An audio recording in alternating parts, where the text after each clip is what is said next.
A lot of them have some really cool jobs up here and a lot of some of the non-traditional jobs that you would never think of. So we're going to start with my girl, Kelly, over there.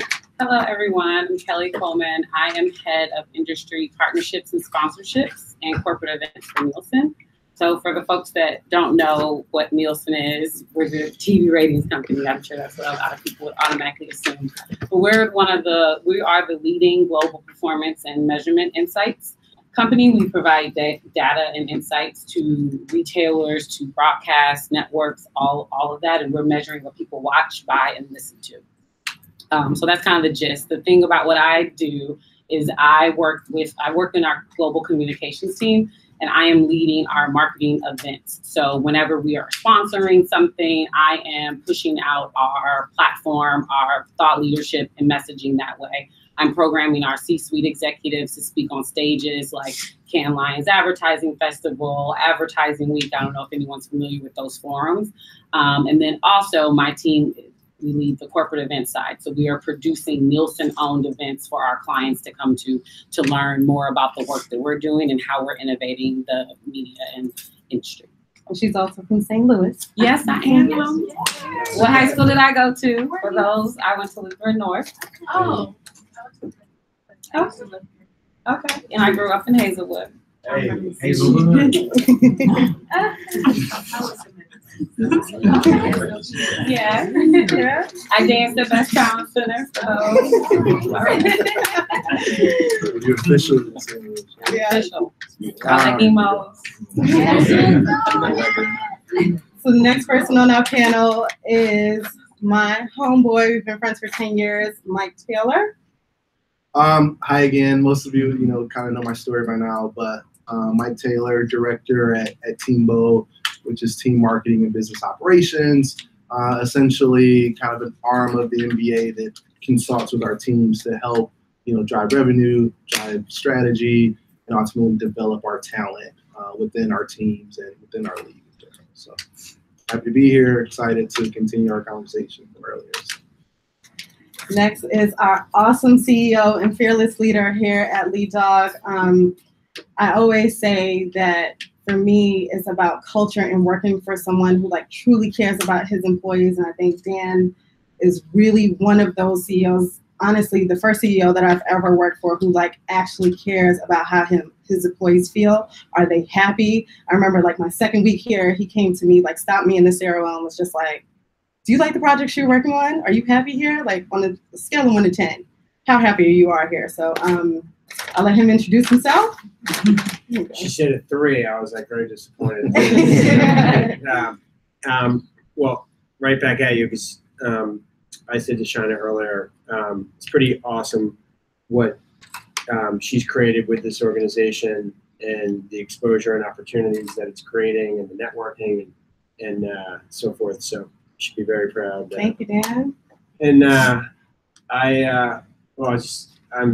honored to have the opportunity. I love talking to students who are trying to get in the industry and learning and growing. I went to University of Richmond, and we've had 11 straight years of about 35 students every January that come through. I always go over on time. They're always late for the next appointment. But so I actually got the basketball connection here, I guess, because I worked at the NBA for 7 years.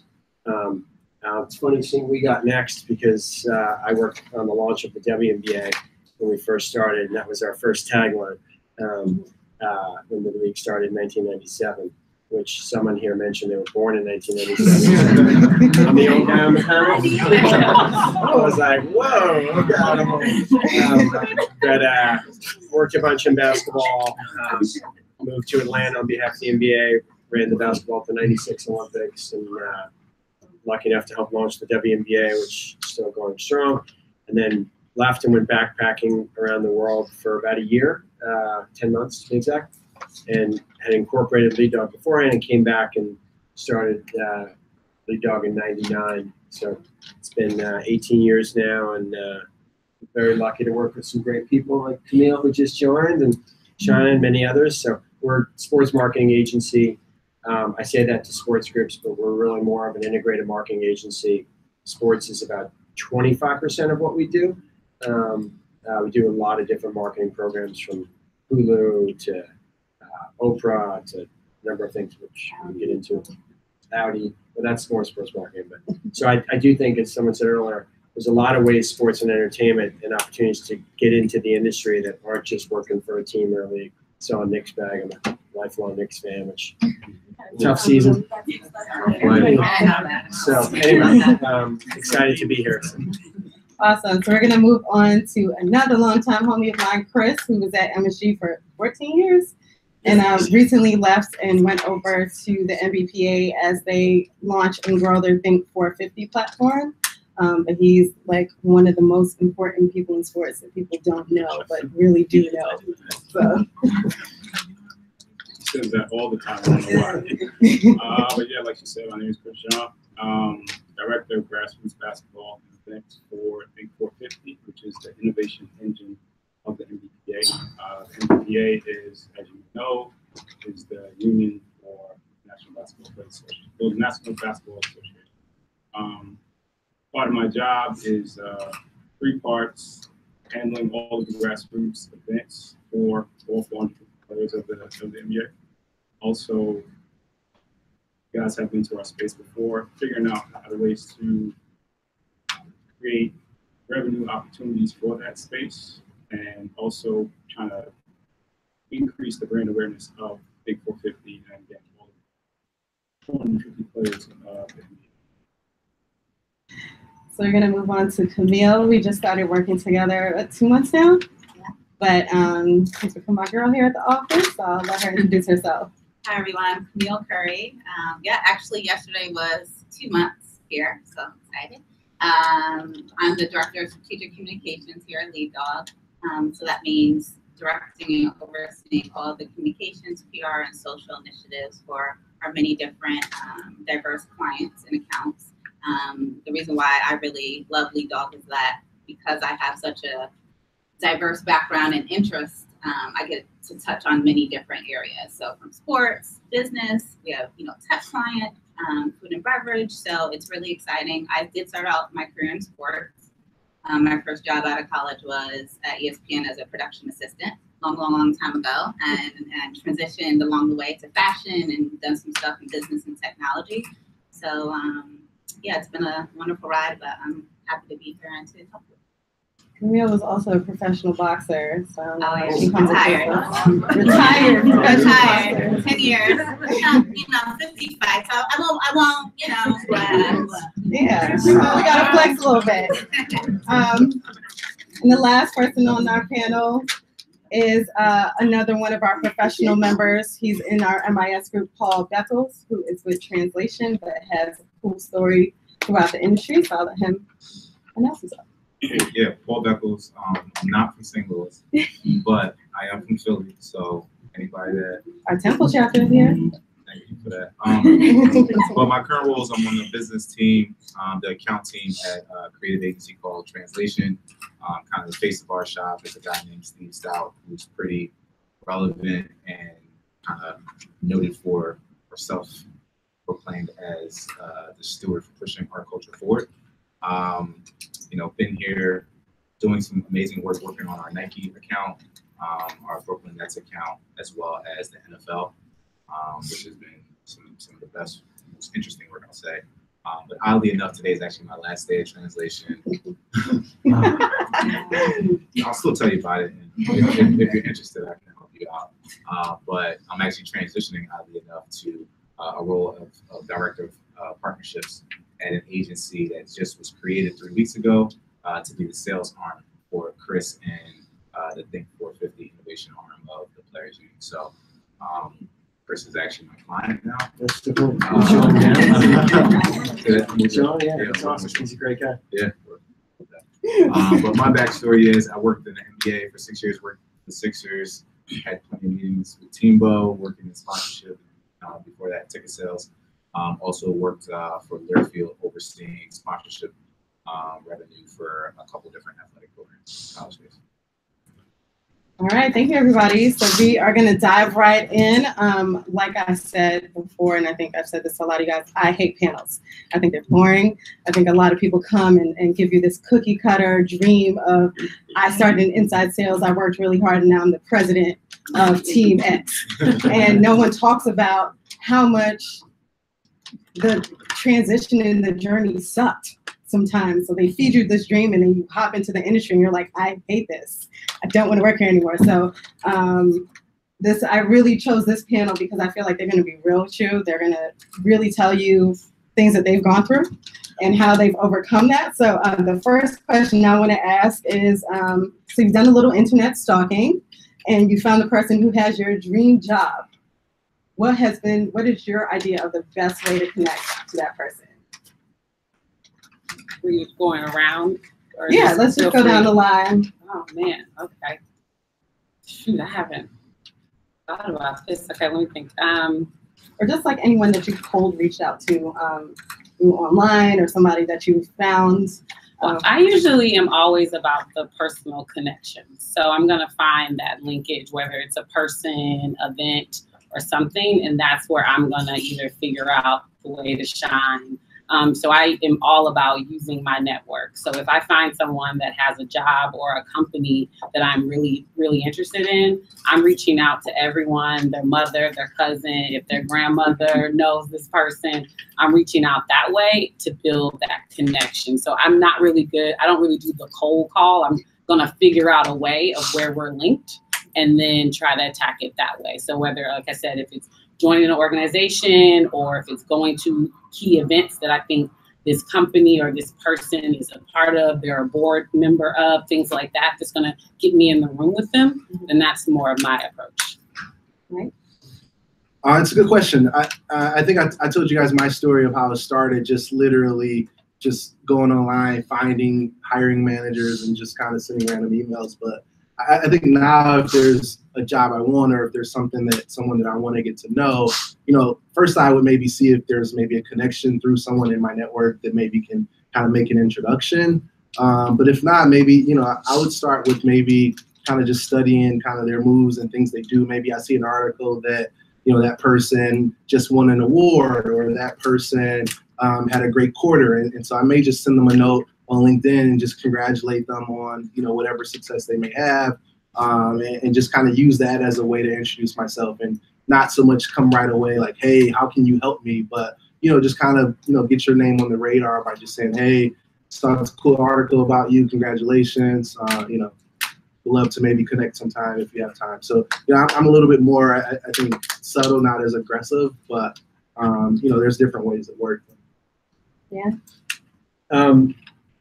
So, because you guys are in college, I'll go a little different tack of like tenure. Like, you go on LinkedIn and you want to get to someone, and you're like, well, I don't have any connection with this person. So how do I get to them? I used to teach at NYU, and I'd ask students, how many of you would like to work at the NBA? It's a sports program, and everybody raised their hand. And I'd say, how many of you think if you send your resume and you're going to get an interview? And like one or two maybe would raise their hand. And then I'd say, so how many of you would send something different than your resume? What's the downside? 1 or 2 out of 50 students, and like no one, they're like, oh, you're supposed to send a resume. I was like, why? Who said that? Like, so think about what's true. Do what's true for you, what feels right for you.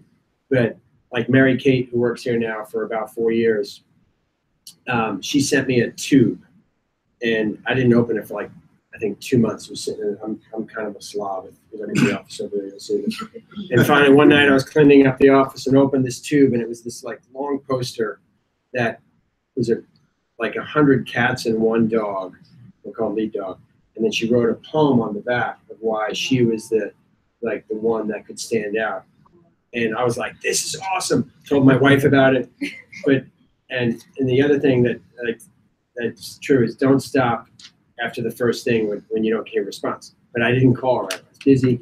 Then she sent me a package, a gift wrapped, like a present that opened up and a resume was inside. Second, so that sat on top of my dresser, so I'd call her for like 2 months. And my wife was like, what are you going to call her?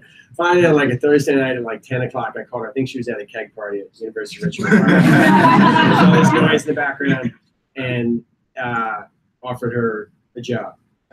So it's like, think of if everybody's trying to get the same thing, take what everybody else tax. Do what's right for you. I've sent a dozen roses to the chief creative officer at Ogilvy when I first started Lead Dog to get a meeting. Like, do something that speaks to you that you think would be fun. I kind of always say one last thing is like, if you send pizza to someone's office at 11 o'clock or 11:30, 2 pies, and you put a note saying, I'm trying to get my foot in the door. Can you give me 10 minutes? To the most senior person, that person, you call them the next week and they don't call you back, you don't want to work for that person there because they're a jerk, right? So if you send 2 pizzas, they're gonna, even if they're like, oh, I gotta say thank you to this guy. So do something that gets the door open just a little bit and then break it down and then make it happen. That's awesome, Dan. Thank you, Chris. I don't know how to follow up. Like, you three kind of summed it up, but the main thing is what you all are saying is be persistent and be true to yourself. You see somebody or a job or something that you really want, do your research. Speak a little louder. I'm sorry. Do your research. Try to figure out, like you said, what moves or what things people did to get to where they need to be. Try to figure that out, and hopefully you keep being persistent, and figure out where you really be. Yeah. Yeah, I would just, everyone basically said it, but I just want to push that, working in PR, contacts are great. But however, if you don't have a contact, it's okay to, the opposite of what Kelly said, to do a cold pitch. I'm very comfortable doing that because I work in PR. So I don't know everyone. So it's a matter of really being able to reach out to them, send an email, a LinkedIn post perhaps, do some research on them, of course. But there's no harm in reaching out and following up and, persistent but not annoying. So just don't allow the fact that you don't have a contact to stop you. Cool. My philosophy that I would share on that is know enough to have a point of view. Like, I feel like there's a lot of kind of surface. I checked the box, I went on the website, I scrolled the LinkedIn profile, and I know this person because they worked here or they went to school here, and I'm going to give this generic, like, hey, I attend school there. So again, to touch on or piggyback on some of the other points as far as being true to yourself and kind of figuring out how you stand out. Like, if you know the person works at this company, like, what's the work, what's the groundbreaking, newsworthy stuff that they have done that you might know about, but you didn't connect to them. So now you kind of dig a little bit deeper, you peel back a layer, and you say, oh, wow, they did this amazing thing. I remember when that happened. And, maybe there's a story or some sort of association with that you can share, that when they read it, they're like, oh, wow, my work spoke to them in a way, or, it touched this person in a certain way. I feel like people engage better with, having a point of view and being introduced to some sort of point of view that's different than what everybody else is sharing. If it's an article, give me an example. Rich, who's the CEO at Complex years ago, Complex was kind of really starting to bubble, and I was a big fan. I'm like, I read this article one day, and I don't even remember what it was, but it pissed me off. I was like, that's BS. And I used to read about Chris because I was kind of following Complex, and I remember reading an article where he said, if you think something's bullshit, call bullshit. And I was like, you know what? And I sent him a message on LinkedIn, and I said, hey, this article, I'm calling BS. So again, that was something relevant to him that, he said in media, he said, in the public. So I felt like he would right away get it and not say, why is this young person cursing at me, right? I felt like he would connect directly with it. I gave him my point of view on the article.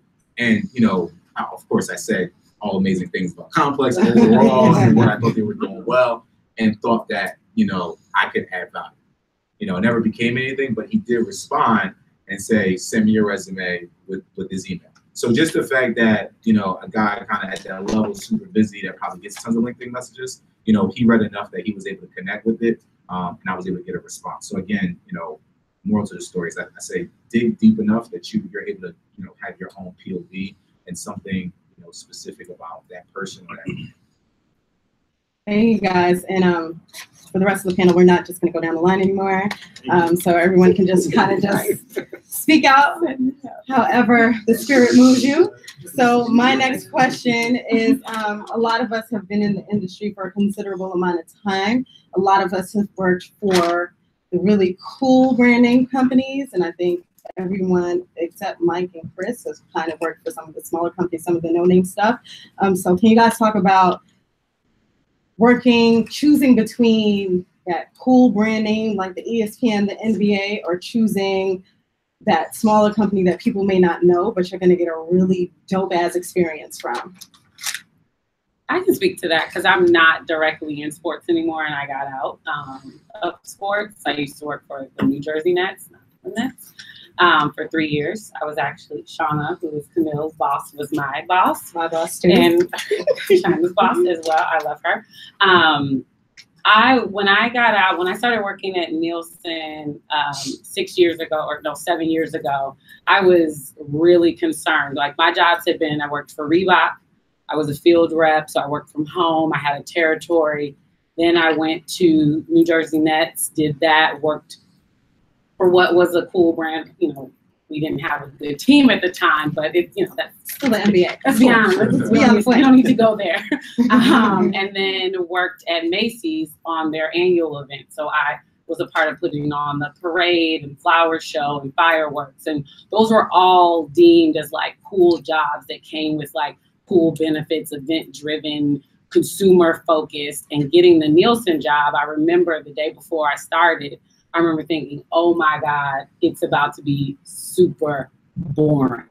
I'm like, there's no event, there's no anything, it's all B2B. I wasn't used to that. And I will have to say, I've gotten my best experience. I've been able to move up from manager to director to VP. I've been able to travel around the world, connect with some of my, because she always says I'm never here. She likes to make pretend she's hyper local, but she is not. I am. Where were you this week? I just got back from Vegas, but that's beside the point. So I've been able to travel, been able to connect with my senior leadership. Like, I'm in a senior role that allows me to connect directly with my CEO.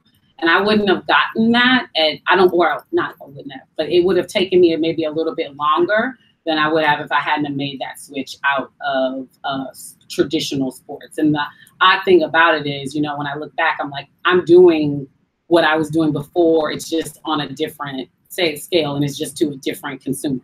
I'm B2B now, so I'm not, you know, my company isn't going to have a billboard. We're not going to have games that people can come to or put on the flower show, but we're doing important work for those brands to be able to do that. We're providing them with data and insights to get closer to their consumer, and that matters. And then also, Nielsen has a sports division. Who knew at the time 7 years ago? I didn't know that. We have an entertainment division. So I'm still connected to these things, but in an indirect way, which I still feel like I'm getting that thrill of working for the cool jobs. I'm going to put Kelly on the spot real quick.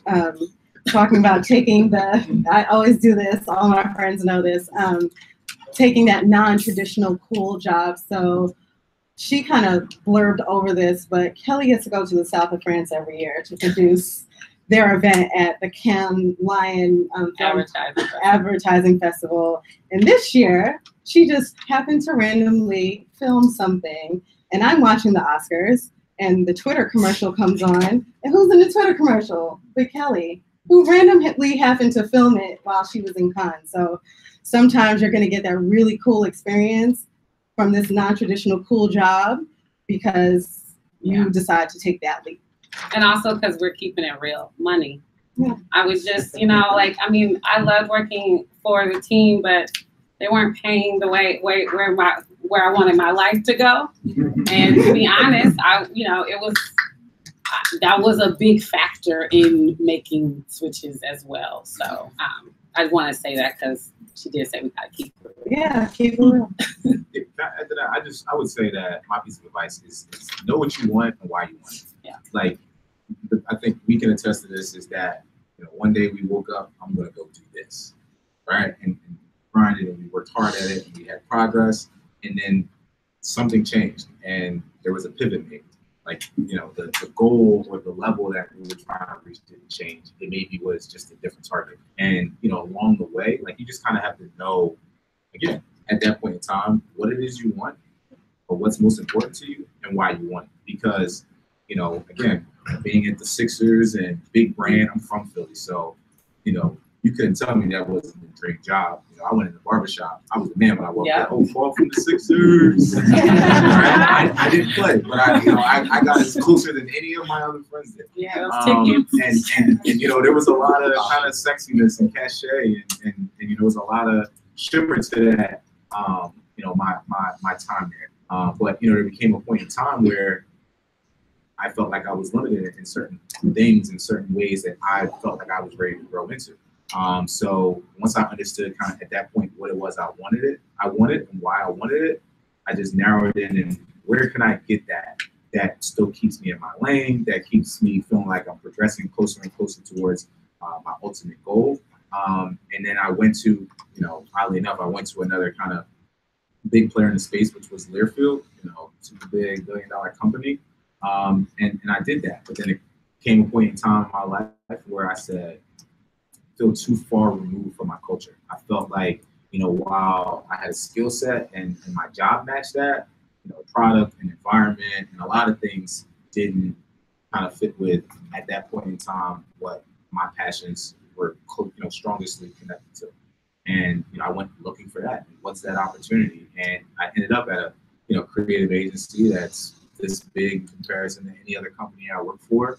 And, you know, unless you're in the advertising world, probably never heard of it. So again, you know, I kind of made that change and felt like, man, am I going to lose an identity where, like, when I say, you know, I work here, like, people are like, oh man, right away. I have to explain it, what we do.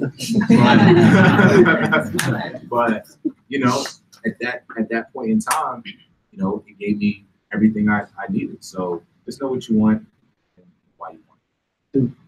Building off that, it's funny because I just met Paul tonight, but I think it's interesting coming out of college, and there's different stages of your career. So last day today, translation.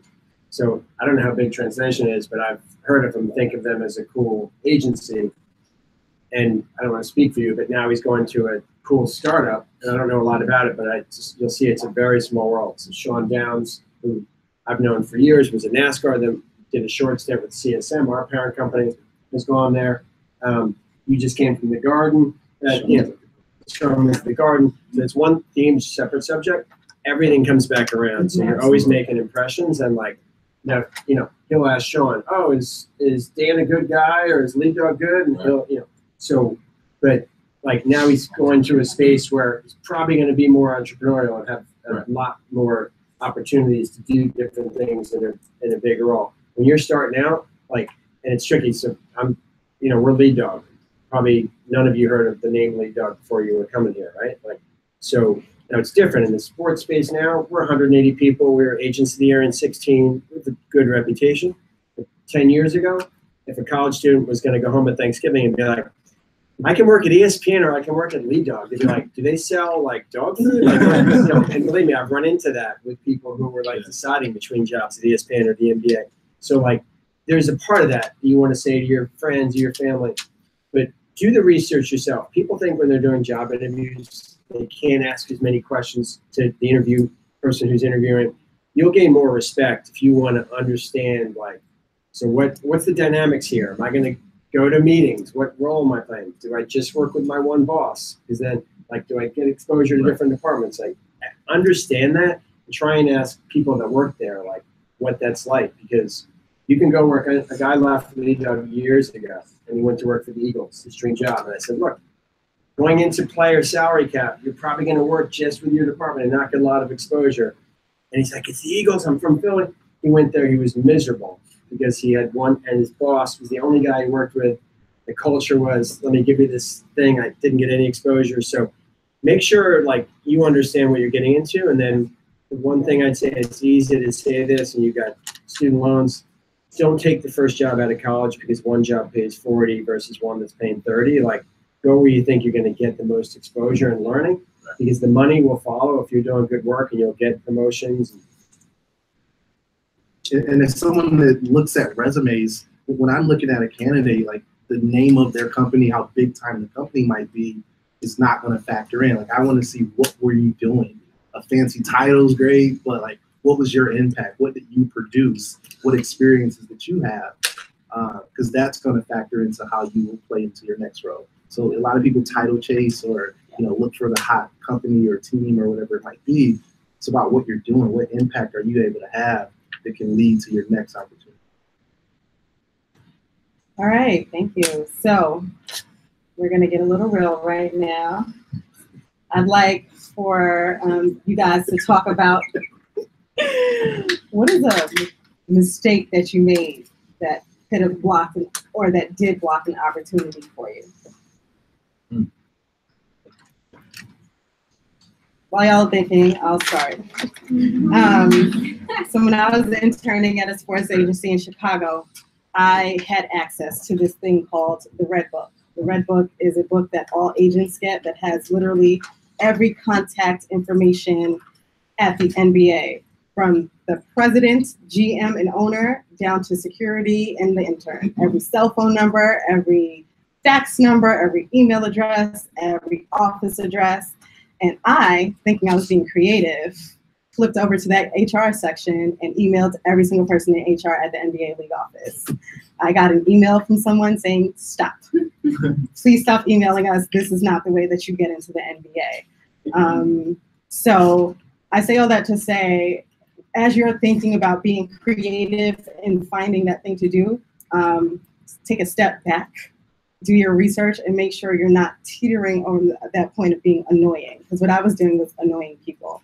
Because I was hitting people up. I didn't know that HR were like 40 different types of HR and departments in one department. I thought everyone just hired people, and that's not HR at all. So I didn't do my research to see what HR really meant. So I had people emailing me like, I don't even hire people. I don't know why you're emailing me. So that was not a good look for me. And I did not get an opportunity there like I wanted. So that was one of my mistakes. I don't know if anybody else. Chris just said it too. Like, I think that, everybody here made mistakes, right? But, sometimes they're necessary. But two instances. One, in 2011, I was with the Sixers, the NBA lockout. We were clearly told that we weren't able to have any communication with the players. So there's this collective bargaining agreement that kind of binds these two parties together. But when that CBA is null and void, they're completely separate entities where they're not allowed to communicate. At that point in time, I was good friends with Lou Williams, who was a player on the team, and I tweeted him like I would any other day. And next thing you know, I'm getting called into an office, kind of talked to about my communication with players, and that, take 3 days off from work. Like, it ended up being this way, it was blown out of proportion, in my opinion. So of course, coming back to work, I was kind of really nervous and feeling like, all eyes were on me, this, that, and third. But later to find out that like all my colleagues actually thought it was cool, and I actually kind of, it made for a good story and whatever else. But I made the mistake not even knowing. But a lot of times you make the mistake, you're better off kind of after kind of experiencing it. And then the second one, I would probably say is, it was a job I thought I really wanted. And I remember the guy asked me, where do I see myself in 5 years? I said, seriously, take your job. Not take your job, I'm gonna have your job. And I was being honest. And later find out I didn't kind of move forward to the next step. And I asked for feedback. And his one sentence was, I wouldn't tell somebody you're coming for their job. And honestly, now looking back on it, it just told me that I didn't want to work for that guy anyway, right? Because truth is the truth. I wasn't trying to displace him. It was just me being kind of a goal setter and feeling like I wanted to grow and progress in that company. So again, my point is that we're all going to make the mistakes, but sometimes we need to go through them and blessings in disguise. To piggyback off of that, like you both mentioned that, in regards to mistakes, well, I had one story. One day, we had All-Star, and I was on a plane with a few high people in the NBA. One of them was president of the Knicks at the time. Scott O'Neal. And me and Scott were like really cool. We would play ball on the garden floor together. Like, we were cool friends, but like we landed, got the luggage, plane, and then we stayed in the same hotel, and he was like, "Hey, you want to ride?" And that could have gave me a good 40 minutes one-on-one with him.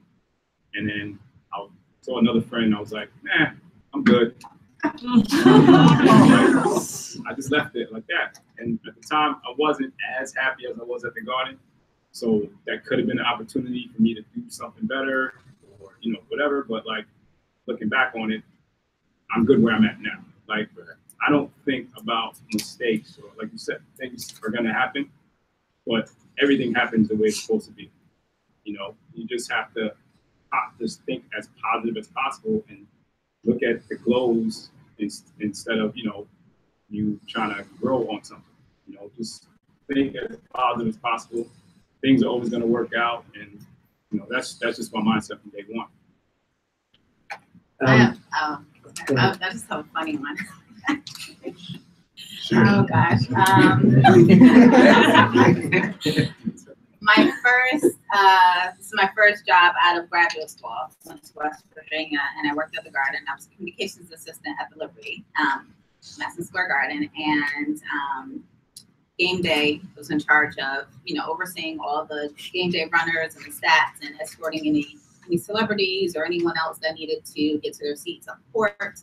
For this particular day, Joe Favorito was the president of the Knicks, or PR director, and I was on the off season. We would do things with the Knicks because the WNBA season is so short. So I was in charge of celebrity escorting. Great, no problem. I met with all different type of NBA players and everyone else, but then they told me that Tank was coming. Lost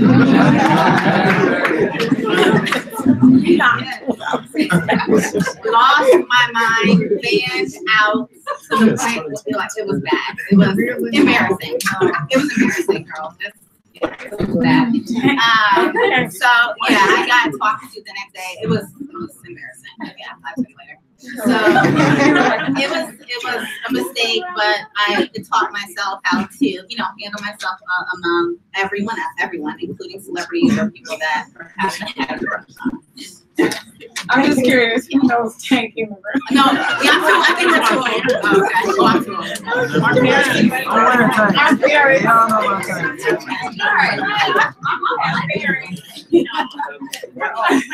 Wow. One quick thing to add.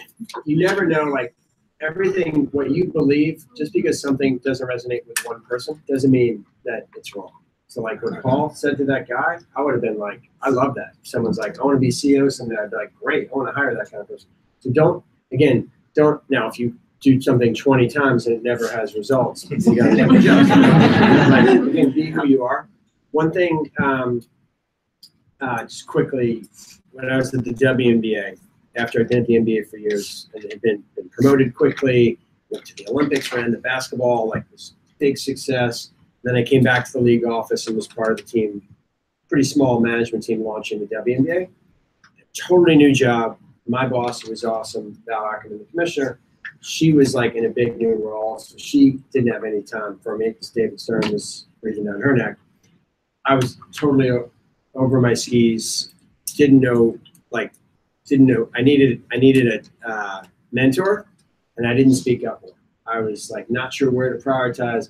All of a sudden, wasn't doing a good job in my own mind. I look back, and I didn't speak up. So like early on, like if you're getting where you're like, I need guidance or help on this, don't be afraid to raise your hand and be like, hey, get some guidance. It doesn't have to be necessarily your direct boss. Someone you connect with, be like, hey, can you give me some guidance here, or feedback or advice? Like, don't be afraid to, I think because of maybe my past success, I was afraid to raise my hand and say, I need more help, and I should have.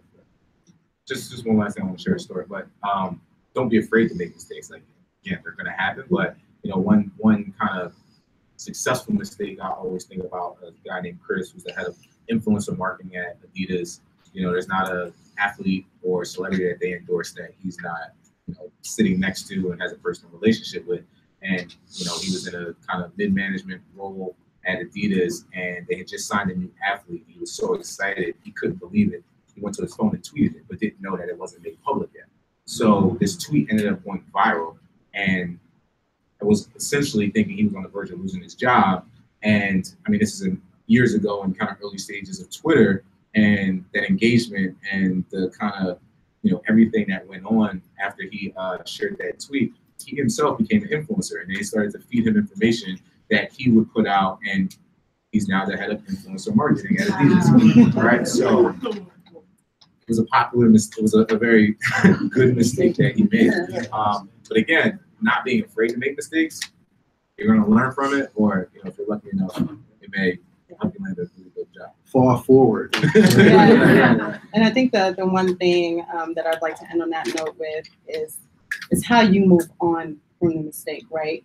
So if you make a mistake, are you like freaking out and spazzing and having a meltdown? Or are you using that as a teaching moment and figuring out how you're going to move on and really make yourself better, but also show to whoever you've made that mistake to, like, okay, I fucked up, but here's how I'm going to do 30 times better in the next situation. So we're coming up short on time, so I want to do one quick last rapid fire question to everybody on the panel.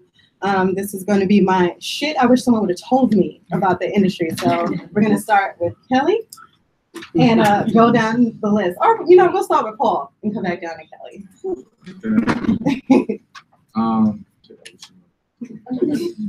It's so much. I would say two things. One, don't expect to make money. And that doesn't mean you're not going to make money, but don't have that expectation. Especially early on. Especially early on. Literally, early on, you're not going to make any money. So don't have that expectation. And I hope that that's not why you're getting into it. And then the second thing I would say is that don't suppress your passion. So like we all obviously have an interest and passion in sports, but like sports is so many things, and there's so many different types of people coming together. Me and Chris were just talking about like how basketball basketball culture is made up of this ecosystem of so many other things, of music, of fashion, and all these different things. So because I love basketball or I work in basketball, but you play a musical instrument, like find a way to kind of maintain and develop that passion, and then ultimately figure out a way that you can integrate it into what it is that you do day to day. And I really wish somebody would have told me that, because there was so many things. I became an athlete, I went to college, and I was this. And you guys are lucky enough that you're in a generation where there is no boxing, right? When we were coming up, it was like, you're an athlete, like that's what you do. There's still some people that want to tell you to shut up and just dribble, but you guys have the opportunity to kind of live in a space that's more open to you guys doing a number of different things. So don't suppress your passions, feed them, nurture them, and figure out how you can integrate them into what it is you think it is you want to do day to day. I would definitely say take time for yourself. Where you're going to work a lot, especially in sports, a lot of late nights and long and early mornings, and it's great and it's exciting. And for the first 2, 3, 4 months, you're into it and you're feeling good, and then you hit a wall and you're burned out before you can even really experience it. So I would say just take time for yourself. Yes, work needs to get done. Yes, sometimes you might have to stay late or come in early or whatever, but really just take time, if it is to 30 minutes a day just for you time, or making sure that you make dinner for yourself every night, or making sure that, whatever it is that you need to do. But don't burn yourself out before you really get started in your career. And then you look back and you're 30 and you're like, oh, I'm talking personally. I'm 30 and I don't know. And then I don't know what happened to my 20s, because I just literally worked and traveled the entire time. So just take time for yourself. I would say enjoy the ride. Like you have, especially nowadays, you got so much information, you guys got so much resources, and you want to be great great does not happen overnight. And again, in this age, so much instant gratification, but you're receiving stuff so quickly. You never get to appreciate where you came from, or what you did to get where you got. And then another part of that is you're looking at other great people in certain positions and trying to figure out where they got to, how they got to where they be, to how they got to where they are now. Just enjoy the ride as much as you can and look back and be able to look back and go, hey, I did that. Like I remember giving out Knicks tickets when nobody wanted them and trying to give them away. Like that was fun, because it made me who I am today. So try to remember that. I think that's pretty important. So just building off that, and it's a little, building off also what you said, like there's a balance of like decide what you're passionate about and like put energy towards it. So like don't burn out, but hard work is a good thing, especially when you're passionate about it. Like when I worked at the NBA, I was going to Secaucus every weekend and working because I wanted to get ahead and I was driven. No one was forcing me to, I wanted to. So find that thing like that's right for you, whatever that balance is, but have a great attitude, whatever you do. I think there's one thing I've seen that's a big mistake. Like, and it's funny, George Bodenheimer, who was at ESPN CEO for a long time, he was interviewed. And I never forget, they were like, what's the most important characteristic you can give advice to young people? It's like good attitude and enthusiasm. Those have always been words that stuck with me. And then later they're like, well, what other advice would you give again? He goes, you know what? He goes, back to those enthusiasm and attitude. If you bring a great attitude to everything you do, the mistake sometimes young people make is they're like, oh, I'm college educated. I shouldn't do that. Like I'll still pick up garbage all the time at our events. Like I'll never forget, like a couple years ago, we had an intern. We were working on America's Cup, and he wanted to work in football, not in sailing. But I walked in the office, and I could tell right away, this was a smart guy. He was like, sharp. And I could tell right away he didn't want to be there, and he was like, had seriously bad attitude because he was assigned to the office versus out in the more of the live event. And it was like, God, you don't get it. Like, and it's so simple when we go to events and I show up and I'm like, hey, how's it going? If they're like, oh my God, have you met, Nick, the new intern who worked our Brooklyn Beer event? And they're like, he's amazing. Well, like that then sticks with people and it starts to create momentum. You don't have to be doing something fancy for people to be like, this person's awesome. And believe me, it'll spread quickly through an organization. You'll be the one to like get ahead and get the next opportunity if you like everything you approach with like enthusiasm. It's all great stuff. I guess I would add, I think a mistake I made early on that I would challenge you guys to not make is, not allowing, kind of running your own race, right? I think there's times where we may compare ourselves to others or to our friends. Like one of your buddies might get an internship before you, or might get a job that you think is cooler than the one that you're getting coming out of college. You have to kind of learn to run your own race. And also have a spirit of being grateful, right? Be grateful for the journey. There's going to be goals that you set. I remember just as I was coming up, I never took the time to like appreciate hitting a goal or accomplishing something. My mind always just went to whatever was next. If I got a job, if I hit a goal, it was like, all right, what's next? So I think it's important to just enjoy the journey, be grateful for the journey along the way. Like be grateful to be able to sit here and hear from someone like Dan, someone like Chris, right? Like there's students that are like wishing to be able to sit in a room like this and hear from these type of people, right? So be grateful for everything that comes along the way, and that can help you have that enthusiasm, have that positive spirit. I'd say for the person outside of the industry is be open. We kind of touched on it, people touched on it. You never know. You can have that passion for basketball or sports or NFL, whatever it is, but be open to all jobs surrounding that because you never know how you can still be a part of the world and you don't have to work for one of the teams or the league. So definitely be open. And also I think, and this is something that I'm still learning, is that when you put in the work, don't be afraid to say, I put in this work. I think, just as I look at the room and, we're people of color, you know, we need to be able to raise our hand and show our work and actually ask for that value. Sometimes I think that's a little bit harder in that gap for others. And so I always have to remind myself that I've done this and it's worth this. Now, I'm not going in and raising my hand if I didn't do good work or if I didn't put in the work, but I am not afraid to have that conversation. And that's, you know, putting in the work of doing it. So. I'm sorry, one last thing. I just feel like I wish I would have heard this, but like, I'm sure you've been told, like, build relationships, meet people, network, ask for mentorship. A mentor is somebody that can help you out. Doesn't always have to be a CEO. Doesn't always have to be a VP of this. Doesn't have to have this big title and seem super important, right? Like, people at the ground level are somewhere where you ultimately would like to be. Like, they can help you just as well. Like Craig, who's on my team, worked with, you know, a colleague of mine, like, you know, position-wise, it says he's more junior than me. Craig is somebody you should know. He's from St. Louis. You know, connect with him. You know, if you're interested in my company, like, you know, and he's somebody who, you know, wants to give back and wants to kind of give advice and do those type of things. So you'll find that some of the, what appear to be, you know, lower level people are probably more open and have the flexibility and bandwidth to be able to give you information that can be really valuable for you.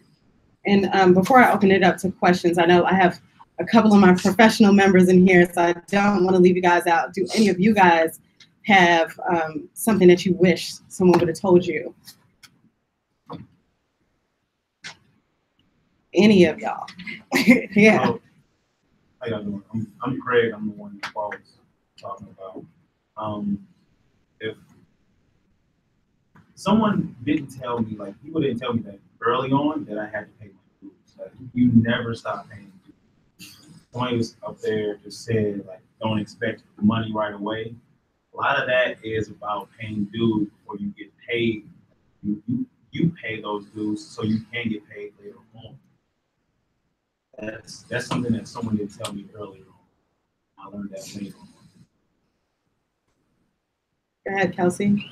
I'll just say I had meetings with CMO where I was, you know, I'm so entry level, I think, let me just sit in my lane. And we would walk out and my bosses would say, if you're in this meeting, we're gonna need you to participate. So I learned right away, don't be scared to have a voice. Don't say something if you don't have something smart or relevant to say to that conversation, but don't be afraid to have your voice heard. Yeah, definitely. Kellen? I just want to reiterate, I mean, Paul said a lot of amazing things on the panel today.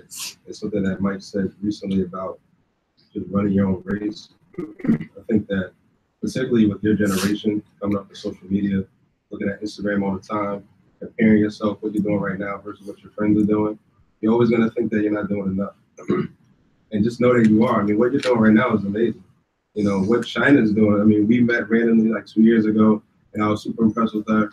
And, you know, I randomly met a whole bunch of people in the room, met Marissa randomly. She's here, she brought some, I mean, things happen for a reason. And just know that whatever you're doing, I want to piggyback off what you just said as well, you're there for a reason. So take advantage of the opportunity and go full force and make sure it's something that you're passionate about. And everything else will fall in place. Yeah, Ron? Yeah, I just want to go piggyback on what Paul said about mentors. One thing about me, I'm a little different. I'm in athletic. So when I first went to the big conferences, I tried to go to all the senior associate ADs, all the ADs. Hey, can I get on the call? And I hop on the call. Everybody coming. So I started to make friends with my peers, right? Started to get to those people. As we progressed through the years, those people kind of like Shina and Mike kind of talked about, they met as interns. Now, he's a director, right? So a lot of my friends now are ADs, senior associate ADs. Some of my friends get from ADs level and we're helping each other out. So the thing about it is, if I just kind of would have shunned them and just say, okay, I'm only going to talk to ADs, it wouldn't really happen. So my career progressed as I made friends with, like, all right, you know, grad assistants, nobody's talking to us. Let's get together, let's build a network, right? And it kind of helped. We all progressed. A lot of my friends are in really low places. A lot of my coaching buddies are about to be their coaches, and then eventually, as we get older, they're starting to pay off. So that's what they say about mentors. You'll meet a lot of good people here, but don't pick a mentor. The mentor will pick you. So if somebody on this panel you meet that you reach out to doesn't email you back, it's fine. Somebody here is going to email you back. Somebody's here going to create an organic relationship with you. That's going to help you out. Marissa? Hi, everyone. My name is Marissa. I am an assistant coach at Seton Women's Basketball. And to piggyback off what you said, I've just finished up my 6th season. And every day I remind myself that somebody did it for me. So I think that's the biggest thing too. Like Shalia is my coworker. She just started with us this year. She's our director of basketball operations. And I was once in her position. So it's not one day that doesn't go by that I don't help her. You know, I realize that, you know, she's still learning, she's going to make mistakes, but the fact that she's so receptive and the fact that she's always asking questions, she wants to be better. She doesn't want to go in the coaching role, but, you know, she does like to stay in administration or the sports business, but that doesn't mean that, you know, I can't give my insight as being an assistant for 6 years. And, you know, just also opening her to people that I know or networks that I'm a part of as well. I think learning is such a tool to, you know, provide for other people. So I think that's the biggest thing. Like you said, don't be closed off to people or ideas or networks or opportunities that present themselves around what you would like to. Nicole? Oh boy, I'll keep it short. You can't hear you I up like here. the comparison aspect that you just touched on.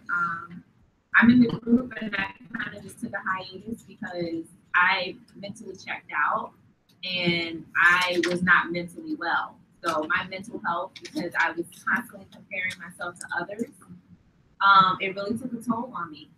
So you really just have to do the best that you can and forgive yourself for making those mistakes, you know? We're all human and we just have to take care of ourselves. So just do the best that you can at every point. And I think that's, as long as you're doing that, you won't go wrong by yourself. The other thing that I would like to say is also be in a position to give something, to offer something. It's not just you're learning something from others. You want to be able to take the load off of someone else's plate. We're all busy in our lives or whatever. So if you see that someone might be looking for something that you might be able to offer to help them, that's another way to get your foot in the door. Saying, hey, I'm good at this, I'm skilled at this. Would you mind if I be able to help you, you know, with this X project? And it might be like the most tedious thing, but that person might not want to do it. So just never be afraid to raise your hands and help someone else out. Dion, and then you, and then we'll get to questions. Yeah, I know the Temple chapter has to leave. The thing that helped me the most throughout my career is always be receptive to any type of criticism. Any criticism, whether it comes to your work, whether it comes to anything. Just always be open for whether it's constructive criticism, and someone could be being a butthole towards you, but be receptive to that criticism to make you better. And like you said, we're all going to make mistakes, but don't forget who you are and don't lose your confidence in your mistake or in your journey. That's going to help you. Criticism and confidence will help you feel. Khadijah? I just have to piggyback on when talking about your attitude and your enthusiasm. Just kind of, you know, being a former athlete and working with Chris and, you know, working with Kim now, there's not a day that goes by that I don't see her smiling. And we deal with a lot of stuff in the industry that we work with. But you're never forgotten when you have a positive attitude. And there was times I was sitting at Chris's desk and he used to just be like, think positive in his very low voice. And that I'm always like, what? But it's just, you have to just kind of, as cliche and as corny as it sounds, like if you don't kind of give off that positive energy, you don't stay committed, you're gonna fall off of your path. And your path is your path of reason. Like you've all said, it's not anyone else's. But once you start taking in negative energy, you don't believe in yourself, other people are not going to believe in you. So whatever you do, continue to stay positive, and just know your lane is your lane for a reason. And when you walk into whatever environment you are, you might, you know, not be able to stand the people that you work with. You can't stand up someone being a butthole, but stay true to yourself.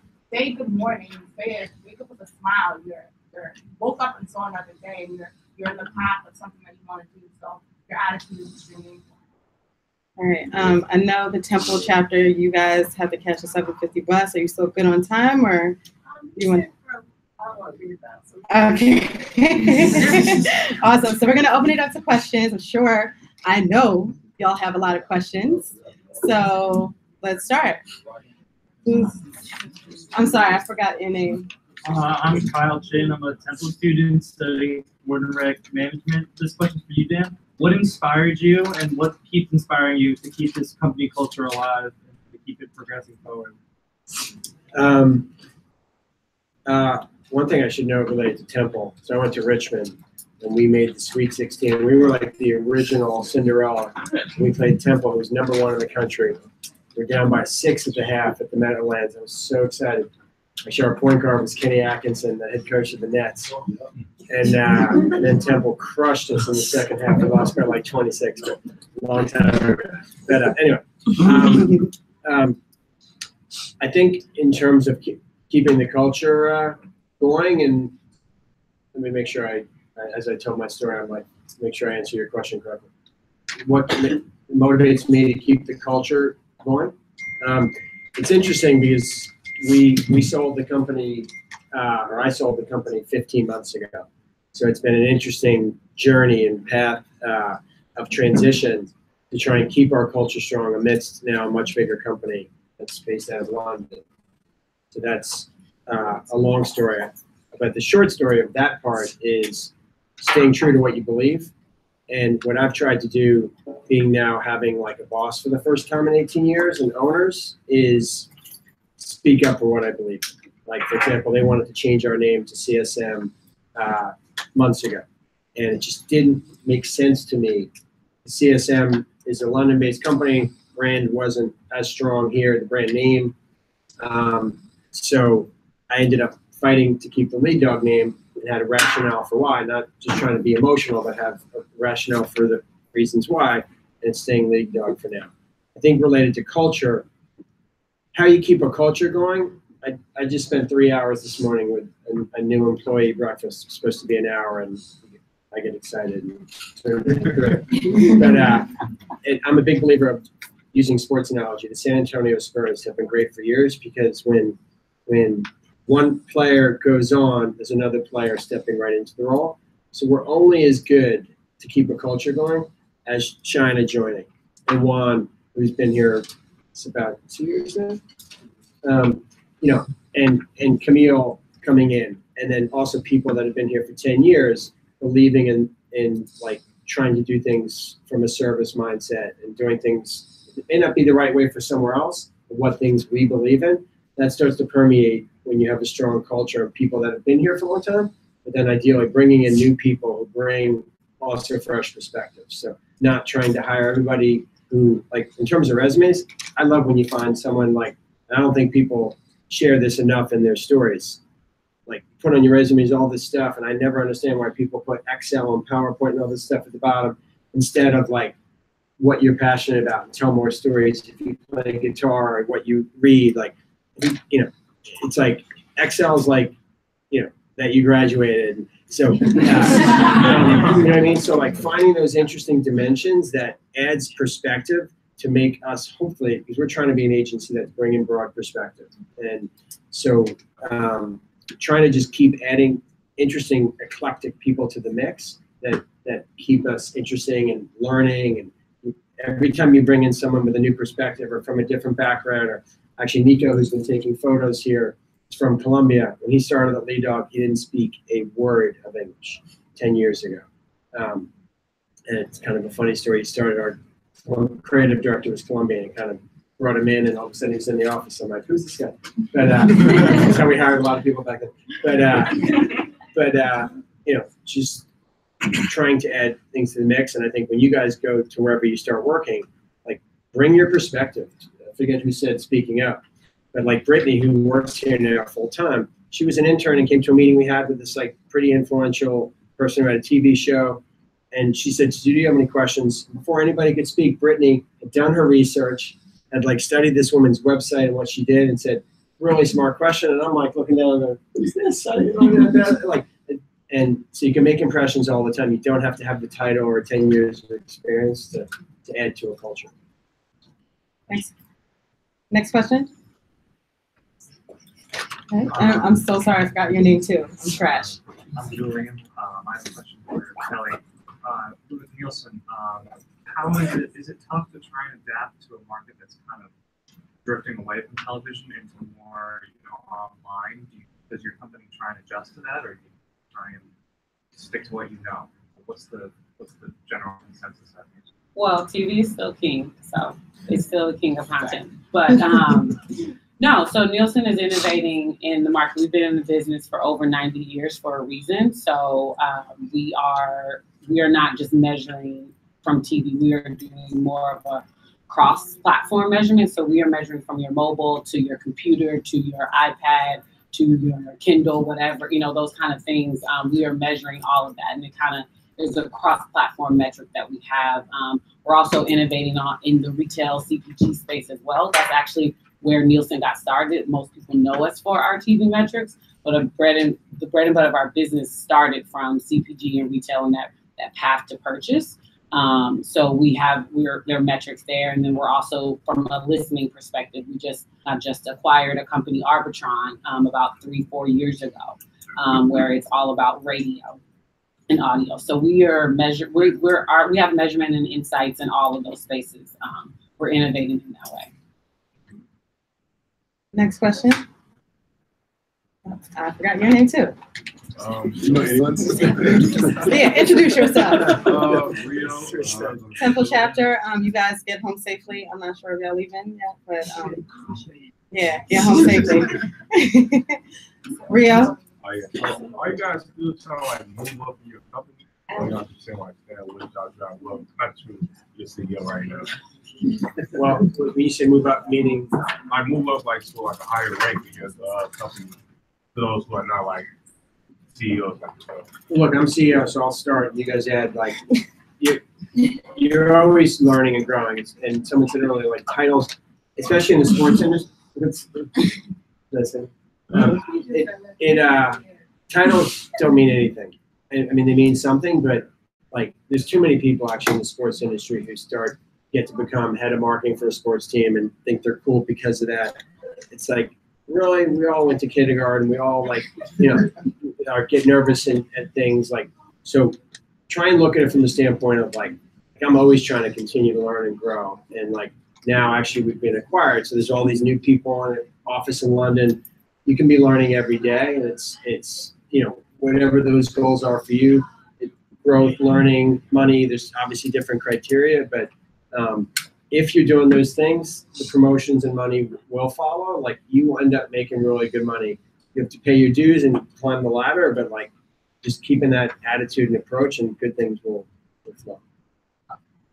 I'll say like don't think of it. Look at it from a different lens. Like don't think of it as rank and a org chart. Like every single person here is always striving for growth and evolution, right? And if that happens within that company because, I want more responsibility or, I think I'm taking ownership of this part of our business and, I have, I think a different way that we should be doing it, or I know the way that we do it really, really well, and I can maybe do it better than the person, that's maybe above me running it. So yeah, I may strive to get to that position so I can have more of an influence and kind of leave my thumbprint on whatever it is I'm trying to do. But I would just say look at it from a lens of evolution and growth. Like you're going to be striving for that at every step of your life, not just your day-to-day job. To that point, I think it's important to always kind of self-audit as well, right? So that you have goals, but are you kind of making sure that the steps and the actions that you're currently doing are leading towards the path that will get to that goal?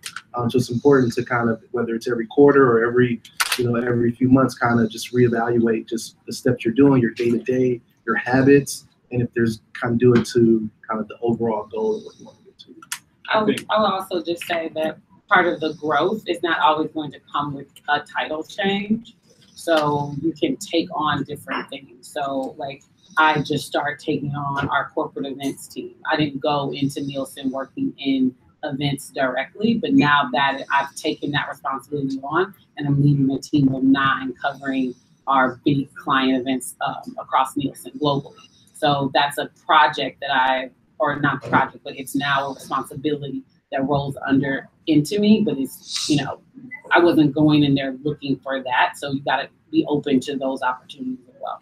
I think to add to that, like it's good to have goals. Like I have my boss and I see him as a benchmark to where like I see where I could be at a next level in my department, but in 2 years, his job may not even be there.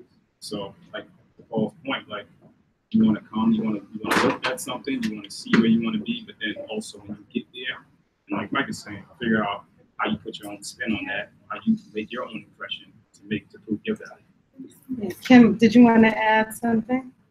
Well, I was just gonna say, Can you introduce yourself first? No. Stay curious, right? Because technology, industry trends, all that stuff continue to change, and you really just have to be a student of the game. Like I tell my team all the time, you have to own your development. You can't wait for someone to give you a new hire plan, or you can't wait for your school to say, here's a potential internship for you, or a cool organization like Shannon come along and say, hey, I want to bring you. You know, it's okay to do your research and step out on your own and go volunteer your time. Go look for opportunities and ways to grow. And that's how you kind of get your name out there. And one problem I'll tell you, it's not about who you know. It's about who knows you. So think about how smart you can be about getting your name out there and what your abilities are, and how you can kind of add before you start trying to extract from people, right? Like, you know what, I'm an expert on sneakers, and I would like to help you maybe think about how you can integrate that in your beauty salon, right? It has nothing to do with sports, but when you're sitting in that interview and you get a question about, tell me about a time where you didn't know how to do something and you took it upon yourself to figure it out, right? Now you have a very personal and real example to pull from. Like, whoa, if they can do it in that space, they can absolutely do it in this space, right? So. It's a Mizzou legend you guys are listening to right there. Yes. We're going to take one more question before we close it out. Naomi, our future intern here at Lead Dog, and superstar extraordinaire. Don't gas me up like you do. This is a question for those of you who work with teams. So thanks everybody. What did you learn while working, with that organization? Because when you work there anymore. We survived. That made you realize that you needed to transition and grow outside of that infrastructure. Because what I'm receiving was that there was a ceiling that you weren't going to be able to necessarily get through, or if you could, you probably didn't want to. So. I say for me that, I think someone talked about on the panel is like at every stage, knowing what you want, knowing what matters, and that kind of helps you navigate the kind of roles and the jobs that you were looking for. For me, I wanted to work for a global company. I wanted to work for a bigger or a larger brand in the industry, and that I wasn't going to get that at the New Jersey Nets. There's a cap for there.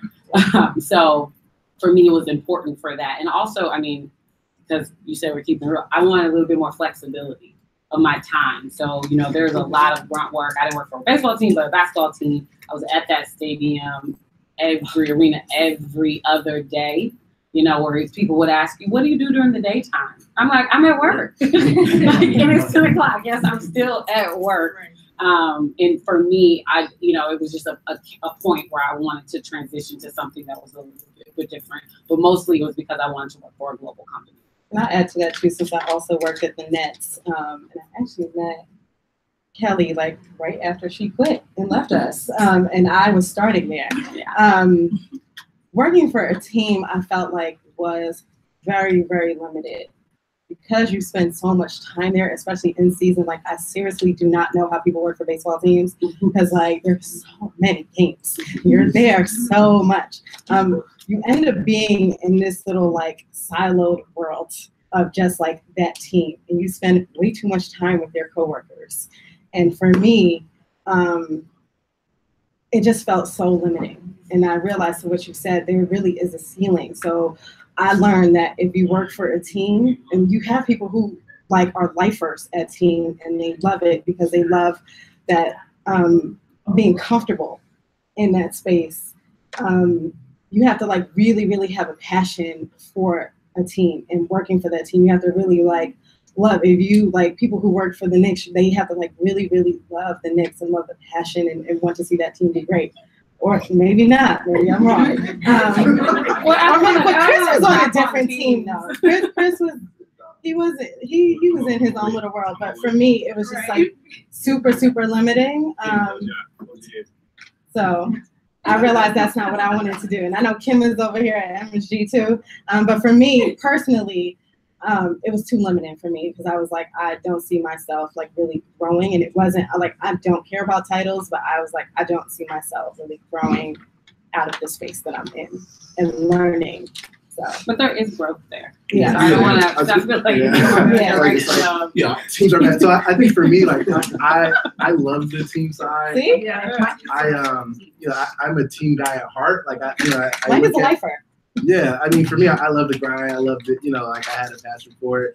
For me, I look at like there's a certain kind of role that I kind of aspire to, and I study, people that currently are sitting in those positions. And as I look at their path, a lot of them went through kind of the department that I'm in, Teambo, and so it comes with kind of a halo of respect of people that have come before me.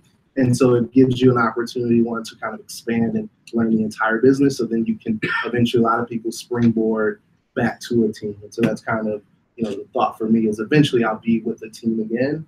But yeah, so it's not all terrible. To add to that really quickly, say like, I love the team aspect. I mean, I'm a Philly guy. My goal today was to be the CEO of 76ers, and I would say that's still my ultimate goal. And I think along the way, I learned two things. One was that like you don't have to just stay there and grow this way to get to that position. And early on, I don't think I realized that. It was me chasing that kind of next title or whatever it was, and feeling like I'm moving closer and closer to that. But that was the wrong approach. That was the wrong mindset. While I had experiences that taught me a lot, there was things that like I really just wasted my time with in the grand scheme of things. And then I think the second part of it was, knowing that there's so many different things you kind of need to know about that surround the NBA or your team that I don't know if I paid attention to or was driven to learn and educate myself about because I was within this limited world of just this team and everything that goes on there. So, I realized that there's all these other things that are going on that influence this business that if I went and experienced and did and learned firsthand, between that experience that I can get and, integrating some other passions, like I can still get to that position. I don't have to stay there and chase that next. I want to add on to that really quickly too. I will say, as much as at the time I hated my life working at the Nets, because on top of that too, I was only making $8 an hour. I made more money in college than I did as a college graduate. So I was broke. And then living in Queens, driving to New Jersey every day, staying at till 10, 11 o'clock at night to work games, and then going home, paying those dues, and then coming back the next morning, 8:30, bright-eyed and bushy-tailed.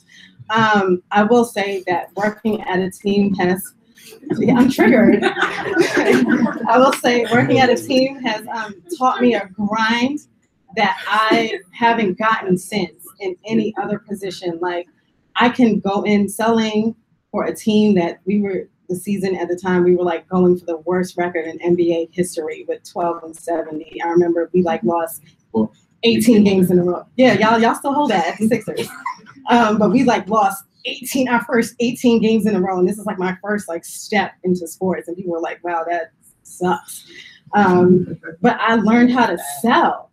You know what I'm saying? So like through that ticket. Yeah, I actually got into my grad program at Columbia, the Columbia Ivy League University. I was one of 8 people accepted because of my inside sales experience. And when I tell you my GPA at Penn State was trash, so I was not Columbia quote unquote material. But I walked in that office and I was like, listen, this is my experience, this is what I've done, and this is what I can bring to this program. And the dean of my program was like, you did inside sales during that year? Like, okay. And I was one of 8 people accepted. So even today, like I work on the sponsorships team for Lead Dog.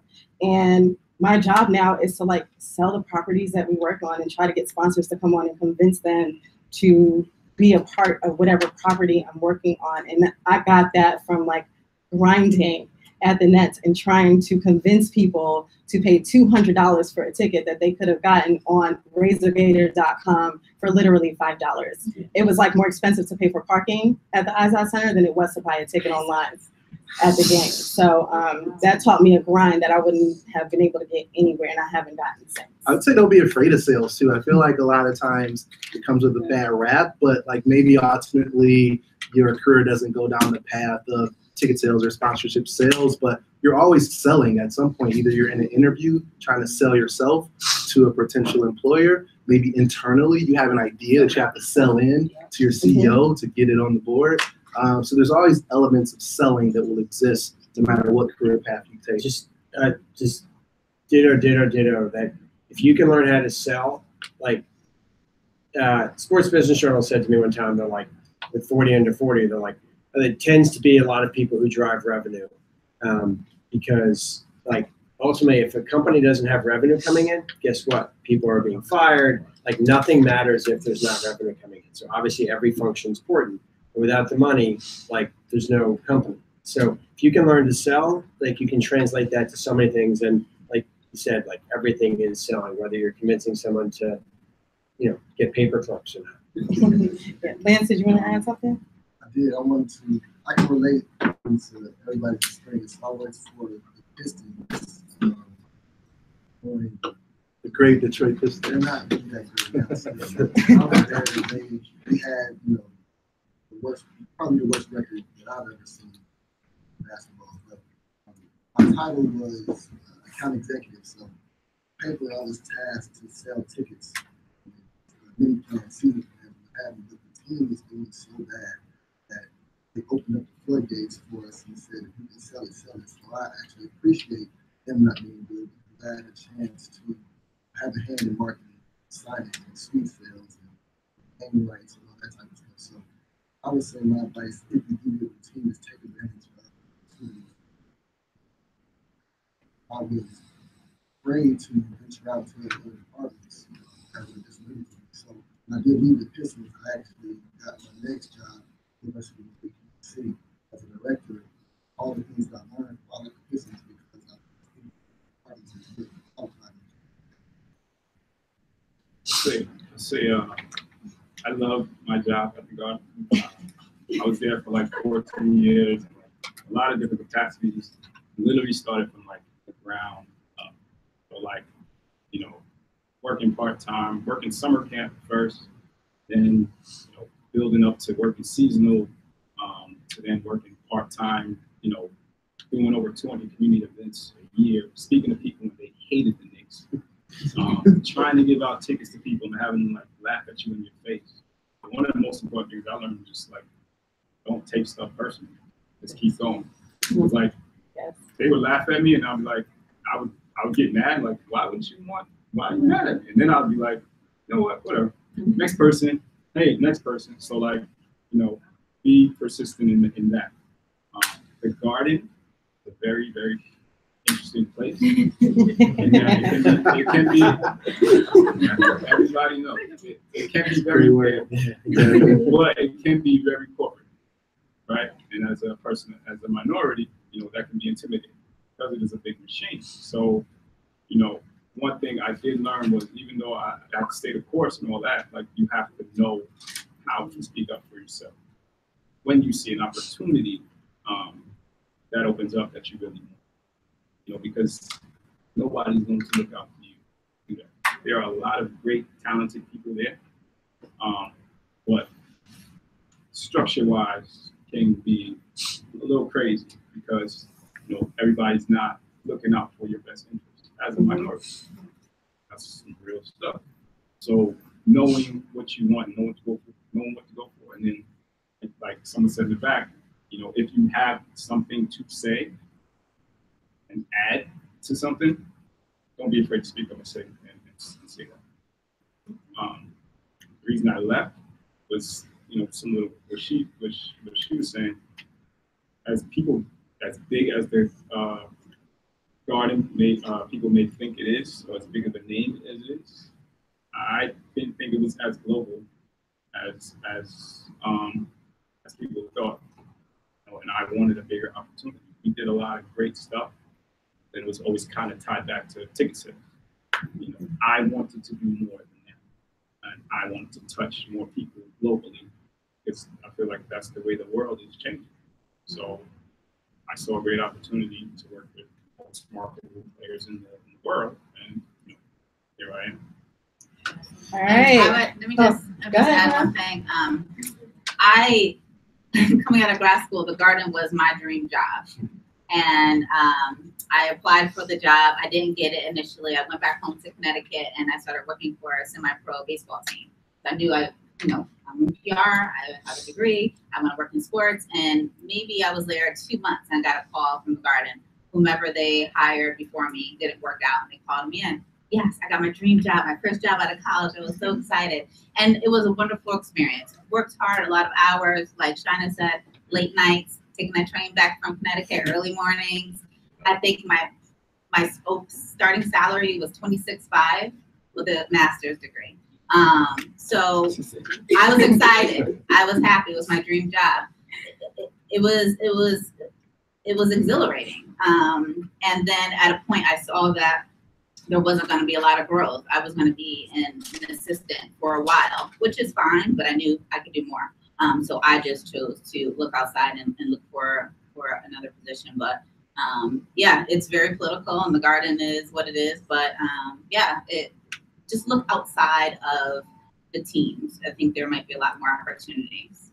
One thing I'll say, I know you want to wrap up, but I would also say, like, don't be afraid of the politics, right? So I have a mentor that tells me, sometimes you have to play the game until you can change the game, right? And so that's the way you have to approach it and not duck from it, right? You may be at a company where there may not be a lot of minorities, right? So, but until you get in a position where maybe you're hiring, and then now you expand just the outreach of candidates that they might tap into, right? Or you might be working somewhere where the culture is not great, right? But you get to a position where you can impact culture and you can have effect and make change, right? So don't always think that the way it is the way it has to be.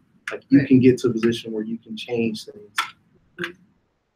All right, everyone. I want to thank you guys, firstly, the students, for coming out from Missouri and the Temple chapter that just left. I hope you guys learned a lot this week. I hope you take this experience, like I said earlier to you guys. I don't want to talk to you guys a year from now and find out that you're not still speaking to at least one person that you met these last 2 days. So take advantage of this. I don't think anybody on this panel had this opportunity when we were in school to meet these type of people and get this information. So you guys are in an awesome position. I also wanted to thank Dan and Lee Dog for kind of allowing me to just do what I want to do and run with it. Dan has been telling me since day one, we'll pretty much let you do anything here as long as you just ask. We'll pretty much just say yes, as long as it's not illegal. So I want to really shout out Dan and Lee Dog for allowing me to even host this panel here, for going back and forth with you guys for 2 days and not having people call me 24/7, like, why aren't you in the office? Why aren't you at your desk or something? But like, allow me to do that and still work remotely and know that I'm still gonna get my job done. So shout out to you, Dan. Thank you for that. And I wanna thank my panelists finally for taking time out of y'all schedules on a Friday night where you could be out, having a blast and getting fun. For coming here and talking to the students. We're gonna chill here for a little bit, drink some Cokes outside, Coca-Cola, shout out to Diet Coke. Ron, did you have something? Yeah, just real quick, I want to thank everybody for being here. Got a bunch of students here from the University of Missouri. Obviously, Missouri is in the middle of America. It's not close to New York, and this was some students' first trip. I think the majority of y'all first trip to New York, right? Some people to the East Coast, really, honestly. Yeah. Some of them first trip on a plane. And I really appreciate everybody that's here, that's pouring into them. We're developing a curriculum to continue to work with them and come back next year. I work at the college level. I'm an educator by trade. I was a high school English and history teacher, so I like to educate people. I work in college athletics, and none of these students here are athletes, but I just want to continue to pour into them, and I want to thank everybody here for pouring into them and giving them good advice. And same thing with the students. I just want you guys to go back to school and understand that college is about critical thinking, right? So some of the classes that you take, and like, you understand, like, why am I doing this? It's about critical thinking. It's about adversity. So if you can handle some of those issues, you can handle those issues out in the workforce, right? So we're gonna do this again next year, right? And I want y'all to try to stay in touch with everybody. Also, everybody here, all the panelists, I'm still developing the curriculum with the sports management department. So I'm going to try to reach out, connect with everybody here, because I want to develop a curriculum that you all wish you would have had when you were in college. So I want to talk to everybody.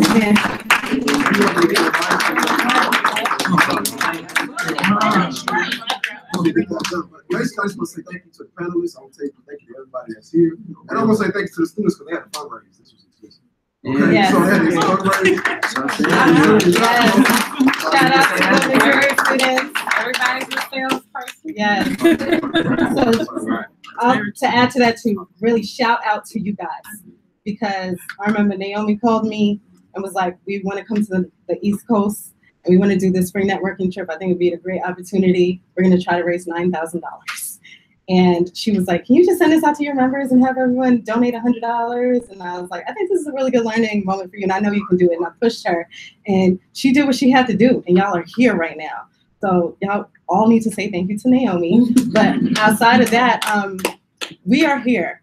Minority in Sports Business Network is a resource to you guys. And I keep telling y'all this all the time. Utilize us, use us to give you that foot in the door that we didn't have.